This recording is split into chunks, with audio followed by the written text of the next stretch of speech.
आपने बिल्कुल सही पढ़ा। मैं अभय चौधरी लेकर आया हूँ आपके लिए आज इतना easy explanation to prove that root three is irrational. इतना इजी एक्सप्लेनेशन जिसे आप जिंदगी में कभी भी नहीं भूलेंगे। तो आइए स्टार्ट करते हैं।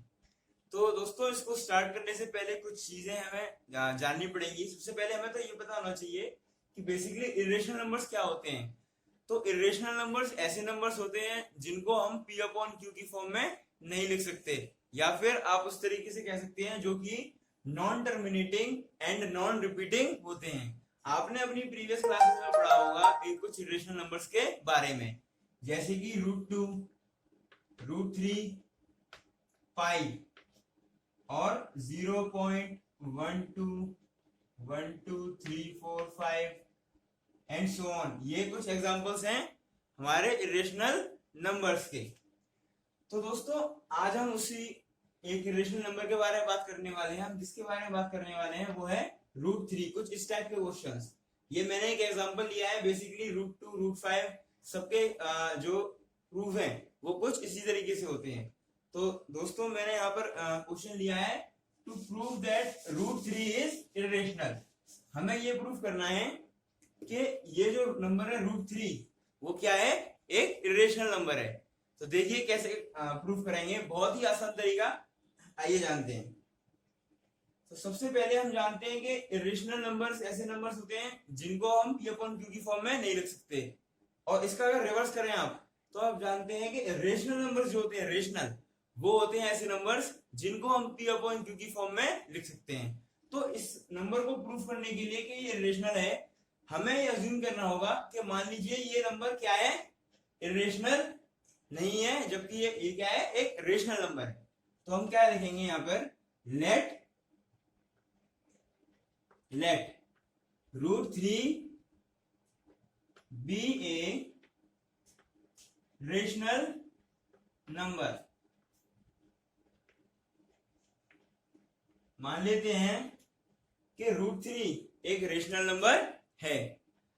अब जबकि √3 एक रेशनल नंबर है, यानी कि हम इसको p अपॉन q की फॉर्म में लिख सकते हैं। तो यानी कि हम यहां पर लिखेंगे √3 is equals to a upon b। मान लिया हम इसको a अपॉन b की फॉर्म में लिख सकते हैं, जब क्योंकि हम मान रहे हैं कि √3 क्या एक रेशनल नंबर होता है।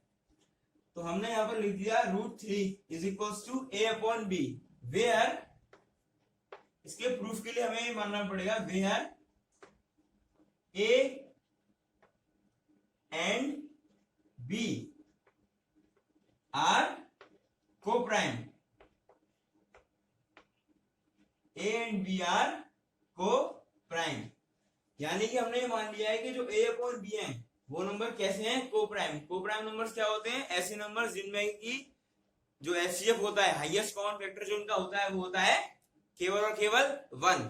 फॉर एग्जांपल 6 एंड 7, 6 और 7 क्या होंगे, को-प्राइम, क्योंकि इनके बीच में कुछ भी कॉमन नहीं है, सिर्फ और सिर्फ हाईएस्ट कॉमन फैक्टर का क्या है, 1 है।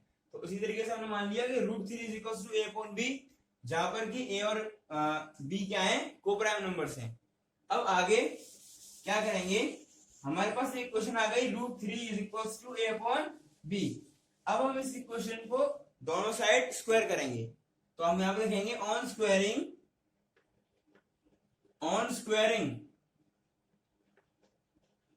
Both sides, on squaring both sides. तो हमारे पास क्या आएगा, √3 is equal to a upon b। तो √3 का स्क्वायर किया, क्या आया, 3, और उस राइट हैंड साइड पर क्या है, a अपॉन b का a square upon b square.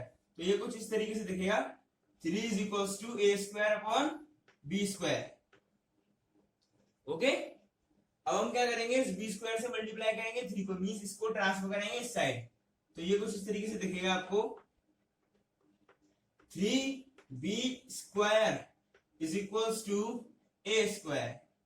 Okay, अब यहां पर सबसे बात जो है इंपॉर्टेंट जो है समझने वाली, वो है कि आपने पिछले वीडियो में देखा होगा फंडामेंटल थ्योरम ऑफ अरिथमेटिक में, अगर कोई भी एक नंबर होता है तो हम उसको उसके प्राइम फैक्टर्स की फॉर्म में लिख सकते हैं। A number can be, every composite number can be written as a product of its prime factors. Okay, तो उसमें मैंने आपको ये बात क्यों बताई, क्योंकि इसके प्रूफ में हमें यही बात यूज में लानी है। और साथ ही साथ आपके एनसीईआरटी बुक के पेज नंबर 12 पर एक थ्योरम है जिसमें लिख रहा है कि अगर एक पी, कोई एक प्राइम नंबर होता है, अगर मान लीजिए कोई पी है जो एक प्राइम नंबर है और वो किसी ए स्क्वायर को डिवाइड कर रहा है, तो वो पी नंबर ए को भी डिवाइड करेगा। इसका सिंपल एग्जांपल आप लें तो अगर 3 81 को डिवाइड कर रहा है और 81 जबकि क्या होता है 9 का स्क्वायर, यानी कि अगर 3 81 को डिवाइड कर रहा है तो 3 9 को भी डिवाइड करेगा, क्योंकि 81 9 का ही स्क्वायर होता है। तो उसी थ्योरम की हेल्प से और फंडामेंटल थ्योरम ऑफ अरिथमेटिक की हेल्प से हम इसको प्रूव करेंगे। तो यहाँ पर आप देखिए ए स्क्वायर जो है बराबर है 3b स्क्वायर के, यानी कि 3 जो है वो एक तरीके से फैक्टर है ए स्क्वायर का, भाई तभी तो हमने उसको इस तरीके से लिखा है इसके प्राइम फैक्टर में, क्योंकि 3 जो एक नंबर होता है वो क्या होता है एक प्राइम नंबर। तो जब हम उसको प्राइम फैक्टराइजेशन में लिखा है ए स्क्वायर के, यानी कि 3 डिवाइड करता है ए स्क्वायर को, तो आप यहां पर लिखेंगे 3 डिवाइड्स ए स्क्वायर। अब 3 डिवाइड कर रहा है ए स्क्वायर को, देन बाय थ्योरम 1.3, थ्योरम 1.3 की हेल्प से अगर 3 डिवाइड कर रहा है ए स्क्वायर को, it means 3 will also divide A, 3 will also divide A, यानी कि अगर 3 भी जो है हमारा वो ए को डिवाइड करेगा। अब मान लीजिए अगर कोई नंबर है वो किसी दूसरे नंबर को डिवाइड कर रहा है, यानी कि हम कह सकते हैं कि वो उसका एक फैक्टर है। जैसे कि फॉर एग्जांपल अगर आप लें 4 डिवाइड कर रहा है 16 को, यानी कि 4 जो है 16 का क्या है फैक्टर है। उसी तरीके से 8 भी डिवाइड कर रहा है 16 को, तो 8 भी उसका क्या है 16 का फैक्टर है। यानी कि आप कह सकते हैं अगर कोई नंबर है जो किसी दूसरे नंबर को डिवाइड करता है वो उसका फैक्टर होता है। अब वापस से आइए आप फंडामेंटल थ्योरम ऑफ अरिथमेटिक पे। अगर कोई एक नंबर है जो किसी दूसरे नंबर का फैक्टर है, यानी कि उसको हम एक प्रोडक्ट ऑफ प्राइम नंबर्स के रूप में लिख सकते हैं। फॉर एग्जांपल अगर 6 है मान लीजिए, तो 6 को हम प्राइम फैक्टर्स के फॉर्म में लिखें तो कैसे लिखेंगे 2 into 3। और मान लीजिए हमें ये नहीं पता है कि 3 में ऐसा कौन सा नंबर मल्टीप्लाई करें कि 6 आए।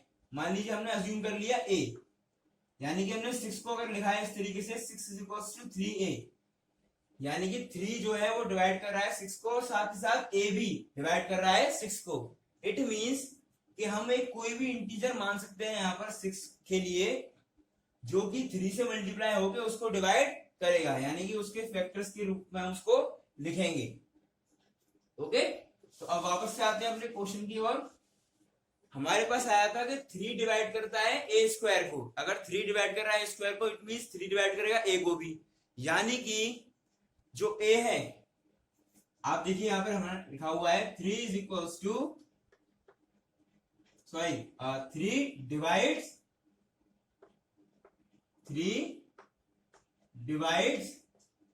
a।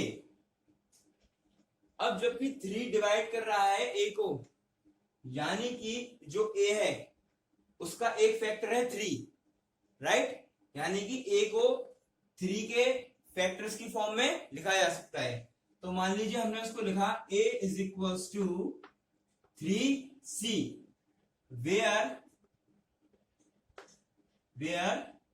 c is another integer।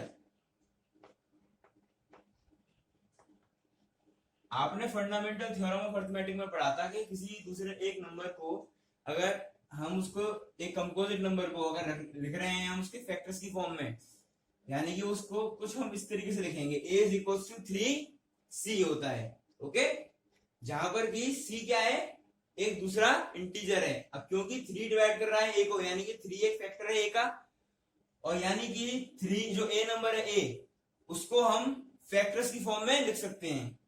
हमारे पास हमको पता है कि 3 उसका एक फैक्टर है, बाकी कोई भी फैक्टर होता रहे अब उससे हमें कुछ लेना देना नहीं है। तो मान लिया हमने कि वो दूसरा नंबर जो है वो c है। अब हम क्या करेंगे इसको भी, अब देखिए इस चीज को आपकी जो सेकंड इक्वेशन बनी इसको आप पुट करिए अपने पुरानी वाली इक्वेशन में। हमारे पास पुरानी इक्वेशन क्या थी, 3b², 3b² जो था वो बराबर था a² के। ये हमारी पहली इक्वेशन थी, 3b² बराबर था a² के। ओके, तो अब यहां से a की वैल्यू आप पुट कर दीजिए। a की वैल्यू क्या है यहां से 3c, तो यहां पे आप लिखेंगे 3b² is equals to 3c को अगर आप लिखेंगे a की जगह 3c का होल स्क्वायर, तो ये यहां से बनेगा 3b² इज इक्वल्स टू 3 का स्क्वायर 9, c का स्क्वायर c², तो 9c², 3 से ये कटा, तो ये आपके पास इक्वेशन आ गई कुछ इस तरीके से।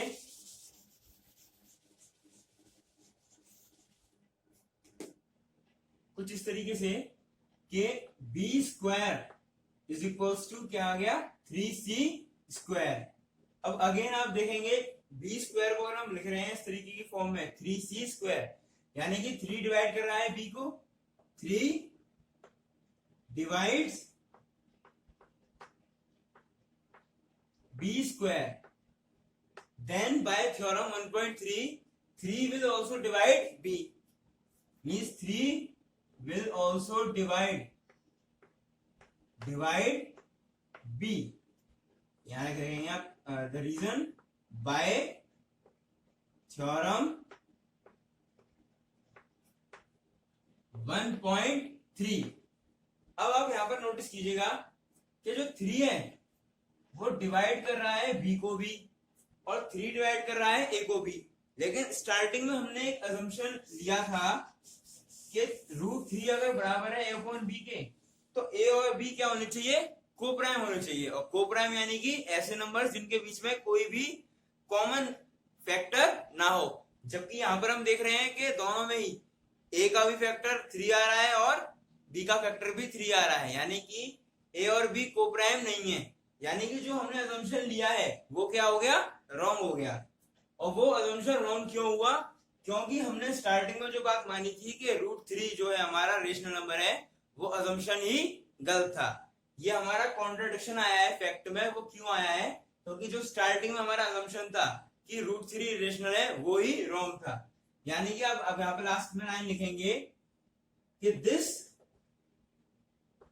Contradiction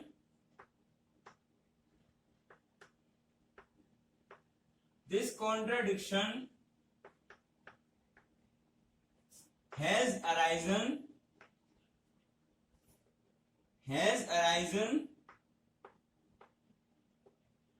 due to our wrong assumption। यानी कि जो हमने अज्यूम की थी बात कि √3 रेशनल है, वो क्या है, वो रॉन्ग है।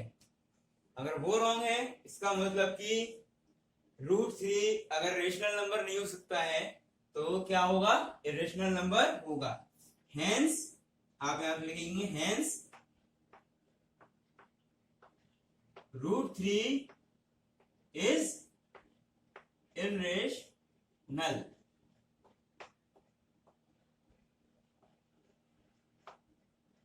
तो देखा दोस्तों कितना आसान तरीका था इसको प्रूफ करना कि जो √3 है वो इरेशनल नंबर होता है। ओके दोस्तों, तो इसी के साथ हमारा वीडियो आज का यहीं पर एंड होता है। और मैं आई होप कि आपको बहुत अच्छे से सब कुछ समझ में आ गया होगा। और दोस्तों मेरी कोशिश रहेगी कि नेक्स्ट वीडियो में हम ये पूरा जो चैप्टर का जो नेक्स्ट टॉपिक है वो पूरा कवर कर सकें, ताकि हमारा ये जो चैप्टर है, चैप्टर नंबर 1 रियल नंबर्स, वो खत्म हो जाए। और हाँ दोस्तों, मैं एक बात आपसे कहना भूल गया कि जैसे मैंने ये प्रूफ किया है √3 एक इरेशनल नंबर होता है, वैसे ही आप दूसरे नंबर्स को भी प्रूफ कर सकते हैं। तो मैं यहाँ पर आपके लिए कुछ क्वेश्चंस देता हूँ जिसे आप घर पर प्रैक्टिस कर सकते हैं कि आप प्रूफ करिएगा कि √5 कैसे हम √5 एक इरेशनल नंबर होता है, √3 तो मैंने प्रूफ कर ही दिया, √2, √7। ये आपके लिए होमवर्क है, आप इन क्वेश्चंस को सॉल्व कीजिएगा। अगर आपको इन क्वेश्चंस में कुछ भी प्रॉब्लम आती है तो हमारे डिस्क्रिप्शन में जो दिया हुआ नंबर है आप उस पर कांटेक्ट कर सकते हैं। Thank you very much.